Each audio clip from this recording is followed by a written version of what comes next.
Hello, everybody. Welcome back to another episode of Mental Health. I'm back today with Riddhi. So, Riddhi is a psychotherapist. So, again, thank you very much, Riddhi, for being here. It is my pleasure to have Yeah, you. Thank you very much. my pleasure for being there. Thanks, Lakshya. Yes. So, before beginning, Riddhi, getting into any kind of discussion, it would be great if you could introduce yourself and, what you do and about your work and your achievements. Right. So I do a couple of things. I'd say it like that. One of my passions is psychology, and I've done my MA in psychology. And I've been teaching at the National College. I'm a visiting faculty, and I teach the psychotherapy paper. And also REBT is one of the psychotherapies that I know. And I have done a course in REBT from the Institute of Human Technology as well. And I think I'm a student, I'm still learning. I am also, amongst other things, a businesswoman, a mom, partner, friend, a lot of other things. But yeah, my passion is psychology, and I'm think pursuing that very much. Okay. Okay. And I Great. also have an Instagram account by the name of the therapist underscore notes, where I talk a lot about different mental health topics and I offer my perspective on that. Okay. Okay. Great. Thank you again. Thank you very much for joining. It's really a pleasure to have you. Thank you very much again. And first question for the discussion is if you could we know what's how it's defined mental health is defined in the dictionary and the wording. So how would you define mental health in your own words?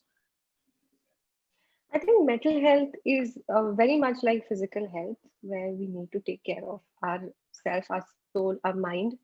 And it's basically to each his own, I think, because everyone has their own threshold. And self care is very important. So, mental health is for me to take care of myself, to do things that I enjoy, to set limits and boundaries with other people, to be able to say no, to be able to be assertive, and to be able to be empathetic with myself. I think those are things that are very congruent with mental health for me. Okay, Yeah. okay, okay, yeah. And next question which I have for you is can you please take us to today's topic and what you can discuss about? So today I thought we'll talk about something really casual and something that I hope everyone can relate with, which is friendships. And I think we all have friends in our life, or people who we call friends. So I thought that I would be quite interested in what Lakshit thinks friendship is for him, and probably start from that, and what everyone else who's viewing this video thinks about friendships, and to think about what do our, say for example, what do our friends make us feel. So I'm going to ask Lakshit that because he's Sure. the audience I have right in front of me. Sure, Riddhi, sure. So, can you please repeat the question again? So my question was, how do the friends that you have in your life currently make you feel? So you can pick maybe one or two friends that you admire the most, and what is the emotion that they evoke in you when you're around them?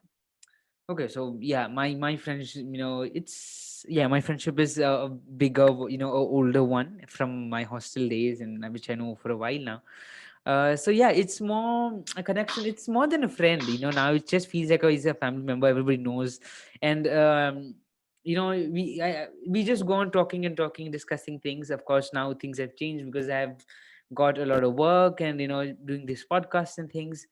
So of course things have changed, the discussions have changed. I do feel bad about sometimes about that, but of course that friendship is about you just speak about your problems and you discuss and you find solutions together. That's how I would see, and I see towards it. Yeah. Lovely. I think what I pick up from Lakshit is when he said like a family member, I picked up comfort. So correct Okay. me if I'm wrong, Lakshit, but I think that what you were seeking in those Yeah. friends was comfort. Yes. And when you said to be able to talk about life problems and work them together is what I think equality in friendships was about. Yeah. So I think what you were precisely talking about is a comfortable, equal friendship with someone. Yes. So I think we all have our own things that we're looking for. And comfort is obviously one of those things that, we really require in a friendship. And I think those are the most genuine kind of friendships, where we can be comfortable with someone. Koi dikhawa nahi hai. There is no mask that we're kind of putting on, and we can be who we are. So that brings me to the topic of unconditionality in friendships. Like, it's sort of like, relationships, or say even, and I ask my students that when we were talking about friendships, like, what is the difference between, relationships amongst family members and those with friends? So, if the audience would want to think about this, what could be the difference? And I got this response from them that, when we're talking about family members, so thoda conditionality hota hai usme. That there are some expectations that you have to fulfill as a role of a mother, a father, a child, a parent, or whatever role you're looking at in the family dynamic. There are certain conditions or certain expectations that come with that. Friendships में ऐसा कुछ नहीं होता. To every friend is his own, and every friendship may two people are involved or more sometimes in a group setting, obviously, where there are some unsaid, expectations, rules, conditions, and sometimes there are none. And if we think about it, when the ones that don't have any of them, which are unconditional, which means no matter who you are, at what point of life you are, what choices you're making in your life, I, as a friend, I'm going to be there for you. And when I say I'm there for you, which is the next thing I was going to come to talk about, is when we say I'm there for you means I will always look out for you. Right. So that unconditionality is something I think most people crave in all relationships. That whole, no matter who, but I am there for you. Like, I will not judge you on the basis of the choices you make in your life. Because as friends, I think as people, we make diverse friendships. You know? Yeah, That we have friends sometimes who are older, sometimes in different professions, sometimes who disagree with us every day about things that we don't like. Kya kar rahe ho? At the same time, they are friends that we come back to and talk about because we know that no matter what, they accept us unconditionally. yeah, yeah. So just this question, is do you really think friendship is unconditional? Of course, friends are lovely, and you of course, it's a different connection. Of course, it's like family, but of course it's different.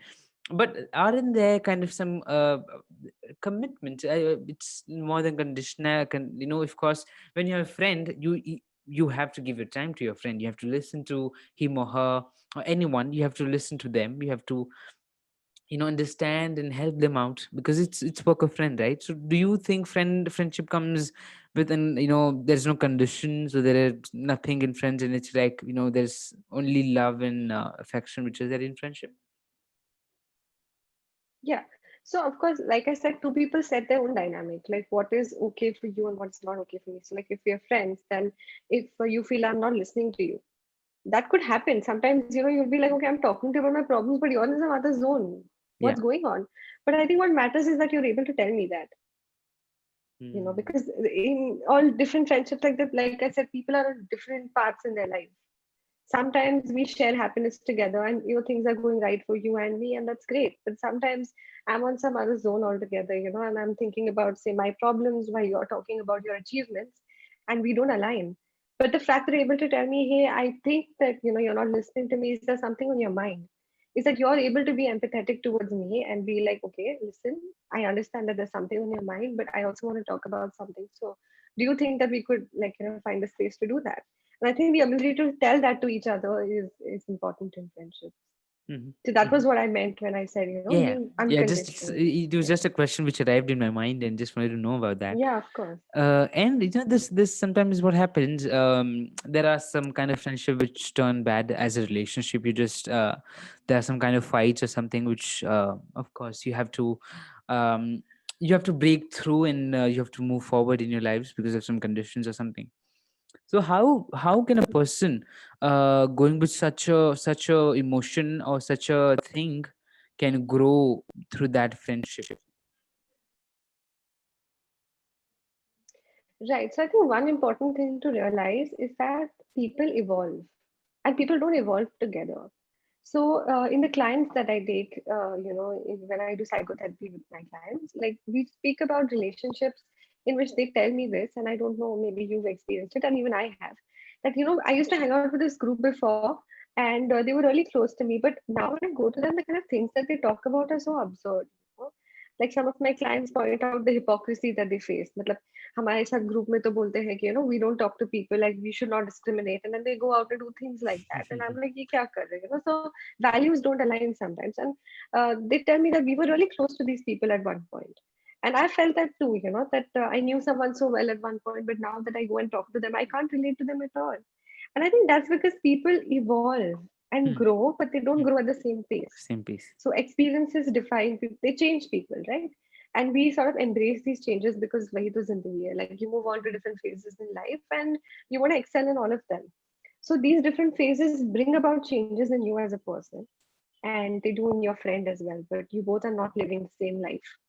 So changes happen differently and you grow differently as people because of that. And then suddenly when you meet after some time and things don't match, and that happens in people. So I think the fact that there's if you have a sense of acceptance कि हाँ ये हो सकता है and it's not your fault or my fault. No one has changed. No, sometimes when people say you've changed, there's such a negative connotation to that change. And I'm like, no, you've grown. Why Hmm. are you seeing it as bad thing? Why is change bad? Change is, it's going to happen. You can't fight that. And probably you've grown as a person. You Yeah. have scars from your experiences and you've also evolved from them. Maybe not at the same pace, but is it such a bad thing altogether? Like, Hmm. so I, again, saying in friendships, if you could work an arrangement out, you could like understand where that person has come from, if they've changed. And I think to understand, okay, why is this person become like that? What happened to him in his life that made him or her like that? I think that understanding can help us develop a deeper relationship with our friend. Hmm. Is my belief. Okay. Okay. And this also happens, but sometimes uh like you wish, not wish, that's not the right, you stay connected with your friend.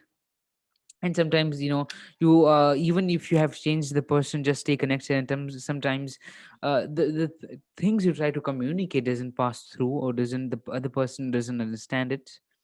So how True. to make that absurdness, or that kind of what do you say, kind of different thinking, and just how to match that the other person doesn't even feel bad, or feel this is absurd, and you doesn't feel the same, and you both are a good friend, and you just learn and teach each other, and you grow together. Yeah, I think that's a really good question, and that has to do a lot with communication, which in generally in life we sometimes mess up with. So one thing I think about when it comes to communication is firstly taking responsibility of my own emotion. Mm. So if for instance, you're saying that my friend made me feel bad. Take a minute. No one makes you feel bad. Bad. You feel bad because something happened. So taking responsibility of your own emotion, that I am feeling bad that my friend did this. I am feeling envious of my friend, which also happens sometimes. When they achieve something and you don't. Or I am angry at my friend for doing this. So उन्होंने आपको गुस्सा दिलाया नहीं है, उन्होंने कुछ किया है जिसकी वजह से आपको गुस्सा आया है. There is a difference.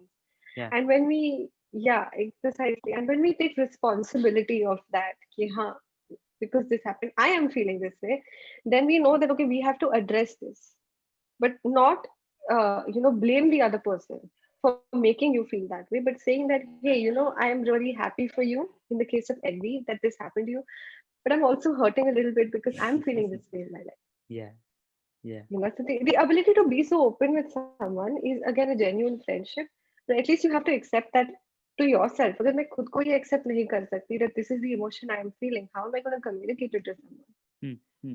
So A, own your emotions, and B, recognize, try and understand where your friend is coming from. I do this really quick empathy map with my students, which is if I'm talking about, say, a friend, and a friend went through, for example, a ragging incident happened, for example, in their college. So, if my students were like, how do we be empathetic towards this person? Think about what is this person thinking? What is this person feeling? What is this person listening to? What is this person saying to somebody else? And combine all of this and you'll have a pretty decent idea as to how to get into their shoes. Like this, get into someone's shoes kaise hota hai. Will you think about how they think, how they feel, what they're Yeah. saying, what others are Hmm. saying, what they're seeing, and probably then you'll have an idea about what this person is going through, and then you'll better be able to help. Yeah. So I think to understand your emotions, own them, and then understand someone else's, sort of combine that, and then probably you'll be somewhere, I guess. Okay, okay, okay. Yeah, thank you very much for that. And this, Yeah. my friendship, my friend, I think it has been 2 years we met, because we were in hostel, and we departed, and then I think since 2 years we never met as of now. it's just calls and video calls where we meet. So how sometimes that how to really sometimes sustaining things become harder because times changes, things changes, you change, and um times are different now. So how do you sustain those long distance friendships, and how do you Again, work I with wouldn't them? say there's a one rule. Yeah, but there's no one rule for everyone. I think what you have and what you share with your friend might be very different from what I share with my friend. So again, I'm saying this with a disclaimer that not everything I say will apply to everyone, but I'll Yeah, try my best to make it as general. But the one very important thing is communication, like we spoke about. yeah. If you don't tell the person how you feel, then how will they know? Hmm. Just saying that, oh, but he's my friend and he should know this. ये भी बहुत बार सुना है, if this person is my friend and they, so these expectations again from someone. But they have also grown and probably they've been having something else happening in their life which you don't know about because of the long distance. So first things first, don't assume, communicate. That is very important. And again, communicate in a way that, I see that we have different time zones. Okay, let's work something out. Let's come to an arrangement jahan, we can talk, say, at a certain time or not at a certain time. And again, when for example that you say that we'll speak at 3 in the morning, I'll wake up and then it's afternoon for you, we'll arrange something, and your friend doesn't turn up at 3 a.m. Again, our brain goes on to assuming, Are kyun nahi kiya? Probably busy somewhere, see, this person forgot me. And we think about all the negative things that could possibly happen. But again, it's for us to own that we are feeling anxious of what's happening to us. It's probably something for them. It might be something very nominal that happened. Maybe they just fell off to sleep or some assignment or anything. It could be. But again, it's our anxiety, and what do we need for ourselves in the moment? Okay, if I'm feeling anxious, how do I help me? Hmm. My friend is not available. लेकिन मैं अभी क्या first aid कर सकती हूँ खुद के लिए? So that is something that I would think about, and then obviously address it the next day and be like, hey, I waited for you, but you weren't there. And if you're upset, say you're upset. It sort of upset me a little bit. So what do we do that this doesn't happen next time? And maybe you could definitely work something out on that note again. But again, if you start with, all the screaming and shouting, it's going to start on that note and probably only going to increase from there. Yeah. Okay, okay. And how can a person, with growing times, with you becoming, growing in age, and you getting more and more tangled and locked up in work and daily life and all those things, how do you balance your friendship, your life, your relationship, and every other thing? Because today things have changed, life have become hectic. Nothing seems to be easy, and everything is becoming harder and harder. Of course, you are human and you have to try to make things easier. But how to well balance things? Yeah, I think to balance things, you have to prioritize, even if it's friendship. There is no time, you have to make time, whether it's for work, whether it's for anything. And friendship can be self care as well now. Because if I'm meeting someone who makes me feel so unconditional and that I enjoy talking to the person and they make me feel comfortable, well, they're good for my mental health. So I will take out that 15, 20 minutes to talk to them. It can be only 15, 20 minutes. I mean, there can be friends you meet once a day, there can be friends you meet once a month, once a year, once in 5 years. But that friendship can be special to you, as well. Again, it depends from person to person how they like to have what a friendship means to them. But yeah, definitely, I think you have to make that time. You have to prioritize that friendship. Mhm. Yeah. Okay, okay. So yeah, again, I think it just brings us to an end. And before getting into ending this up, just one more question I would like to ask: what would be a message to anybody watching this or listening this? What message would you like to leave here? Again, like I said, disclaimer, that this may not apply to everybody that I said, and in such a short span, I couldn't cover a lot of things that I would like to have said. So anyone watching this, if they still have any questions for me, then the therapist underscore notes on Instagram is where they can find me, and then maybe I could address that. But when this last thing I think is really important for people to know that when you're having or calling someone your friend, they should be safe people. A friend is someone who will not pull you down. in front of us. So I'm just going to run through this. But in childhood, we probably had relationships with our parents where we may have associated love with hurt. You know, the people who love you do hurt you sometimes, and it's okay. Well, it's not okay. Okay, and it's not okay. How do I know if someone's my friend? Well, I let my inner self navigate me through that. If something doesn't feel right, if someone doesn't feel right to my conscience, well, I won't call them my friend. So I think who our friends are is also a very important thing. When we are picking up friends, we are sometimes picking up friends as per our stages in life. Today, as a teenager, maybe I need comfort right now, so I'm going to find people who are comfortable. Tomorrow, I'm in an aggressive work environment and I may need something totally different. I may Mm. need someone who motivates me, and I'm going to look at that in my friend. So your friends are also mirrors of what you look at in yourself. So I think they're great to understand where you are in your life, and the kind of people you're trying to associate with is um, also something you can think about. So I Yeah, think on yeah, that note, I've given enough information to bombard people. yeah, So yeah. yeah, Again, thank you very much, Siddhi, for being here. And if anybody has any questions or wish to ask anything, please go ahead and message Siddhi on our Instagram account. Again, thank you very much. Thank you very much. It was a pleasure to have you, and thank you. thanks to you for joining in. Giving your time to me. Thank you. Thank you, Lakshya, for having me. Thanks a lot.